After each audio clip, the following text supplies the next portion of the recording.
வணக்கம். இன்றைய பார்வை உங்களை வரவேற்றுக் கொள்கிறது. அமெரிக்க வெள்ளை மாளிகையின் பிரதிபலிப்புக்கு ஏற்ப யாருக்கு கடனை கொடுப்பது, யாருக்கு அதனை மறுப்பது என்பதை முடிவு செய்வது அனைத்துலக நாணய நிதியம் என்ற ஒரு பேசுபொருள் உள்ளது. உள்ளது உள்ளபடியே இருக்கும் இந்த பேசுபொருளில் ஒரு தர்க்கம் இல்லாமலும் இல்லை. அந்த தர்க்கத்தின் பின்னணியில் அனைத்துலக நாணய நிதியம் நேற்று இலங்கையின் அவசர நிதி கோரிக்கைக்கு சாதகமாக பதிலளித்து பச்சை கொடியொன்றை காட்டிவிட்டது. இந்த பச்சை கொடியானது அனுர தரப்புக்கு $200 மில்லியன் புதிய கடன் என்ற கிறிஸ்துமஸ் பரிசை நேற்று வழங்கியுள்ளது.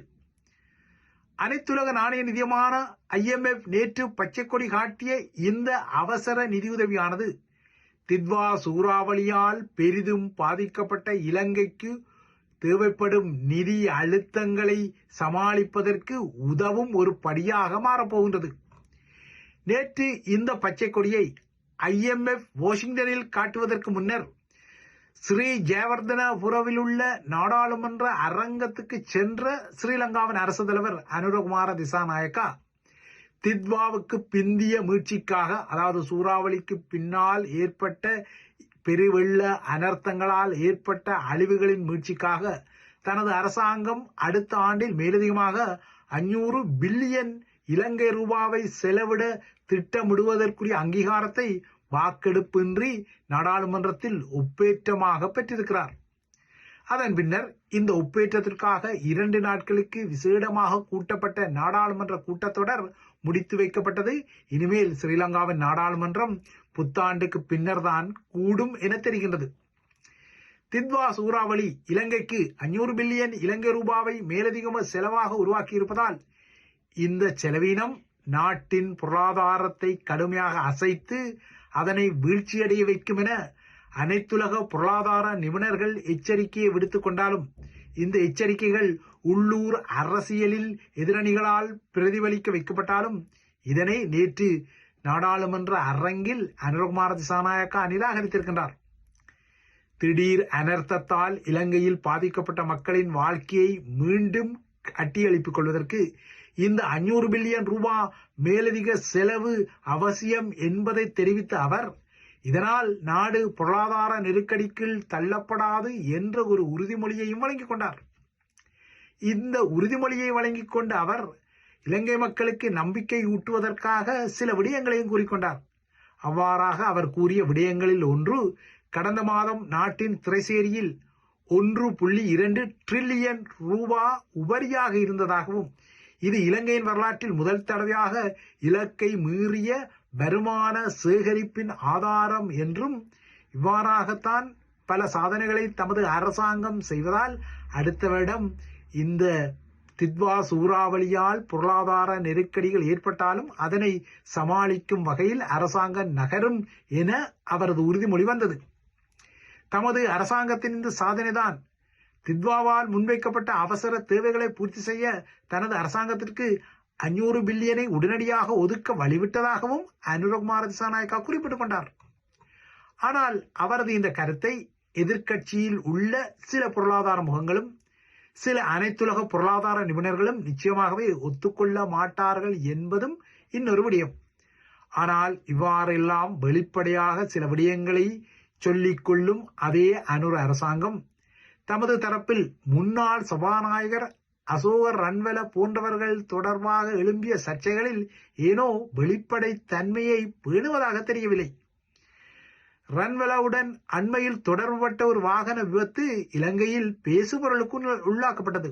இந்த விபத்தில் ஒரு குடும்பம் காயமடைந்த நிலையில் இதே விபத்தில் முன்னாள் சபாநாயகரும் காயமடைந்தார். அந்த விபத்து ஏற்பட்ட போது முன்னாள் சபாநாயகரான அசோக ரன்வல மதுபோதையில் இருந்தாரா, மதுபோதையில் தான் வாகனத்தை செலுத்தினாரா என்ற விடயத்தில் பதில் ஒன்றை வழங்கிக் கொள்வதற்கு நீண்ட நாட்கள் தாமதப்படுத்தப்படுவது பலருக்கு ஆச்சரியத்தை ஏற்படுத்துகின்றது. இந்த விடயத்தில் பலருக்கு உரசல்களையும் உருவாக்கிக் கொள்கின்றது. விபத்து ஒன்றுடன் சம்பந்தப்பட்ட ஒரு சாரதி விபத்து ஏற்படுத்திய நேரத்தில் மதுபோதையில் இருந்தாரா இல்லையா என்பதை அறிவதற்கு சில மணி நேரங்களே போதும் என்றாலும் கடந்த 11ஆம் தேதி அசோக ரன்வலவை மையப்படுத்தி இடம்பெற்ற விபத்தில் அவர் மருத்துவமனையில் அனுமதிக்கப்பட்ட போது எடுக்கப்பட்ட அவரது சிறுநீர் மற்றும் இரத்த மாதிரிகளை முன்வைத்து விபத்து நடந்த நேரத்தில் அவர் மது அருந்தியிருந்தாரா இல்லையா என்பதை இதுவரை அரசாங்கத்தின் ரசாயன பகுப்பாய்வு திணைக்களம் நாட்டு மக்களுக்கு சொல்லிக் கொள்ளவே இல்லை. தொடர்ந்தும் இந்த விடயத்தில் ஆய்வுகள் நடப்பதாக மட்டும் சொல்லிக் கொள்ளுகின்றது. காவல்துறையும் இதனைத்தான் நீதிமன்றத்திலும் சொல்லிக் கொள்கின்றது.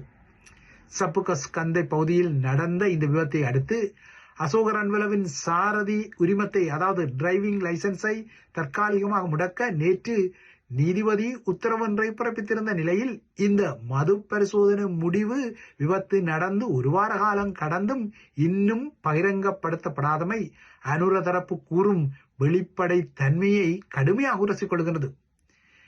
தெற்கில் இவ்வாறான வெளிப்படை தன்மை குறித்த சில கேள்விகள் எழும் நிலையில் வடக்கின் அரசியலிலும் சில புதிய காட்சிகள் சலசலப்புகளை ஏற்படுத்திக் கொள்கின்றன. இந்த சலசலப்புகளின் பின்னணியில் அரசியலில் நிரந்தர நண்பர்களும் இல்லை, நிரந்தர எதிரிகளும் இல்லை என தமிழில் குறிப்பிடப்படும் ஒரு மேற்கோள் தொடப்படுகின்றது. இந்த மேற்கோளை தமிழில் குறிப்பிடுபவர்கள் இந்த மேற்கோளுக்கு பின்னால் வரக்கூடிய 3வது வசனத்தை பொதுவாக குறிப்பிட்டுக் கொள்வதில்லை. அரசியலில் நிரந்தர நண்பர்களும் இல்லை, நிரந்தர எதிரிகளும் இல்லை என்பதை மட்டும் கூறி அவர்கள் அந்த வாக்கியத்தை முற்றுப்புற வைத்து விடுவார்கள். ஆனால் இந்த வாக்கியத்தில் 3வது ஒரு வசனம் உள்ளது. அதாவது அரசியலில் நிரந்தர நண்பர்களும் இல்லை, நிரந்தர எதிரிகளும் இல்லை, ஆனால் நிரந்தர நலன்கள் மட்டும் அங்கு இருக்கும் என்பதே இந்த வாக்கியத்தின் முடிவாக வரும். பிரித்தானிய அரசியல் தலைவரான பால்மெர்சன் பிரபு 17ஆம் நூற்றாண்டில் முதலில் சொல்லியதாக கூறப்படும் இந்த கருத்து பின்னர் பிரித்தானியாவின் 2ஆம் உலகப் போர்க்கால தலைவரும் அரசியல்வாதியுமான வின்சென்ட் சேர்ச்சிலாலும் சொல்லப்பட்டதாக குறிப்பிடப்படுவதுண்டு. தமிழில் இந்த மேற்கோளை காட்டுபவர்கள் இந்த 3வது வசனத்தை சொல்லிக் கொள்ளாமல் விட்டாலும் நிரந்தர நலன்கள் எப்போதும் அரசியலுக்கு முக்கியம் என்பதைத்தான் சமகால காட்சிகள் புலப்படுத்திக் கொள்கின்றன. இப்போது பாக்கினிரணைக்கு அப்பால் கஜேந்திரன்கள் வெளிப்படுத்தும் ஸ்டாலின் முதல் சீமான் வரையான சந்திப்புகள் மற்றும் ஸ்டாலினுக்கு கஜேந்திரகுமார் பொன்னம்பலம் பொன்னாடை போர்த்திய காட்சிகளை மையப்படுத்திய அதிர்வுகளிலும் இந்த மேற்கோள் எட்டி பார்க்க தலைப்படுகின்றது. டெல்லி எதிர்ப்பு, மாகாண சபை எதிர்ப்பு, திமுக எதிர்ப்பு என கடந்த காலத்தில் பல எதிர்ப்புகளை வெளிப்படுத்திய அதே தமிழ் தேசிய மக்கள் முன்னணி ஒரு கட்டத்தில் இந்திய தூதரக அதிகாரிகளை ஏனைய தமிழ் தேசியம் சார்ந்த கட்சிகள் சந்தித்து கொண்டால் கூட அதனை ஒரு காட்டிக் கொடுப்பாக சுட்டிக்காட்டவும் தவறியதில்லை. ஆனால் இப்போது அதே தரப்பு சென்னையில் மேற்கொண்ட சந்திப்புகள் உற்றுநோக்கலை ஏற்படுத்திக் கொள்கின்றன. அதாவது இப்போதுதான் தமிழ் தேசிய மக்கள் முன்னணியும் கஜேந்திரன்களின் அணியும் ரியல் பொலிட்டிக் எனப்படும் உண்மையான அரசியல் தடத்தில் பிரவேசித்துள்ளதான பேசுபொருள் உருவாகியிருக்கிறது. இந்த பேசுபொருளில் காரணங்கள் இல்லாமல் இல்லை. ஏனென்றால் ஒரு காலத்தில் கலைஞர் கருணாநிதியை மிக கடுமையாக விமர்சனம் செய்த தமிழ் தேசிய மக்கள் முன்னணி தலைகள்தான் இப்போது அவரது புதல்வன் ஸ்டாலினுக்கு பொன்னாடை போர்த்தி பேசியிருக்கின்றார்கள். முள்ளிவாய்க்கால் பேரவல காலத்தில் தமிழக முதல்வராக இருந்த கலைஞரும் திமுக கட்சியும் ஈழத்தமிழ் மக்களை காக்க தவறியதான கடும் விமர்சனத்தை தமிழ் தேசிய மக்கள் முன்னணி முன்வைத்த நிலையில் அன்றைய நாட்களில் கலைஞரின் அரசாங்கத்தில் அவரது புதல்வரான ஸ்டாலினும் பங்கெடுத்த நிலையில் அதே ஸ்டாலின் இப்போது முதல்வராக உள்ள நிலையில் 16 வருடங்களுக்கு பின்னர் ஏதோ ஒரு புரிதலுடன் பொன்னாடை போர்த்தி அவரை சந்தித்து பேசியிருக்கின்றது தமிழ் தேசிய மக்கள் முன்னணி. ஆனால் தமிழ் தேசிய மக்கள் முன்னணியின் இந்த நகர்வை யாரும் தவறு என சொல்லிக்கொள்ள முடியாது. ஏனெனில் ரியல் பொலிட்டிக் இவ்வாறுதான் வரக்கூடும். பொதுவாகவே ஒரு அரசியல் தரப்பு உள்ளூரில் என்னதான் அரசியல் நடத்தி கொண்டாலும் அது சர்வதேச உறவு என்ற தடத்தில் கால் வைத்து விட்டால் அங்கு சுயநலம்தான் வெளியுறவு கொள்கையை இயக்கிக் கொள்ளும் என்ற நியதியிலிருந்து தப்பிக்கொள்ள முடியாது. இது கஜேந்திரன்களின் அணிக்கும் பொருந்தும். அரசியல் தடத்தில் எதிரிகள், நண்பர்கள், ஏன் துரோகிகள் என அடையாளமிடப்பட்டவர்களுடன் கூட பேச வேண்டி வரும் என்ற நியதியெல்லாம் இப்போது தமிழர்களின் அரசியல் பரப்பில் அடிக்கடி வெளிப்படுத்தப்படுகின்றது.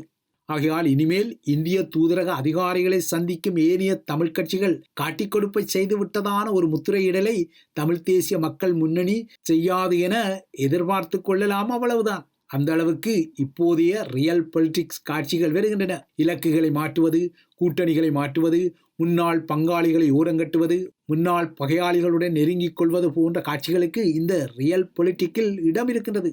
இதனால் தான் கஜேந்திரகுமார் தரப்புடன் சந்திப்பை நடத்தியமைக்கு மறுநாளான நேற்று அதே முதல்வர் செயலகத்தில் வைத்து ஸ்டாலின் அனுர அரசாங்கத்தின் துணை அமைச்சர் சுந்தர்லிங்கம் பிரதீப்பை சந்தித்து பேச முடிந்திருக்கின்றது. இலங்கையில் ஏற்பட்ட அண்மைய இயற்கை பேரழிவுக்கு பின்னர் தமிழக மக்கள் சார்பாக சென்னை மற்றும் தூத்துக்குடி துறைமுகங்களில் இருந்து இந்திய கடற்படை கப்பல்களில் 950 தொன் நிவாரணப் பொருட்களை ஸ்டாலின் அனுப்பிய நிலையில் அந்த உதவிக்கு அனுர தரப்பின் நன்றியை தெரிவிக்க ஸ்ரீலங்காவின் துணை அமைச்சர் சென்னையில் நின்றார். ஆகமொத்தம் பிணைப்புகள், உறவுகள், நட்புகள் அல்லது பகைமைகள் நிலையானவை அல்ல, அவை நிலையற்றவை என்பதைத்தான் கஜேந்திரகுமார் அணியின் சென்னை காட்சிகளும் அனுர தரப்பு முகத்தின் முதல்வர் ஸ்டாலினின் சந்திப்பு காட்சிகளும் புலப்படுத்திக் கொள்கின்றன.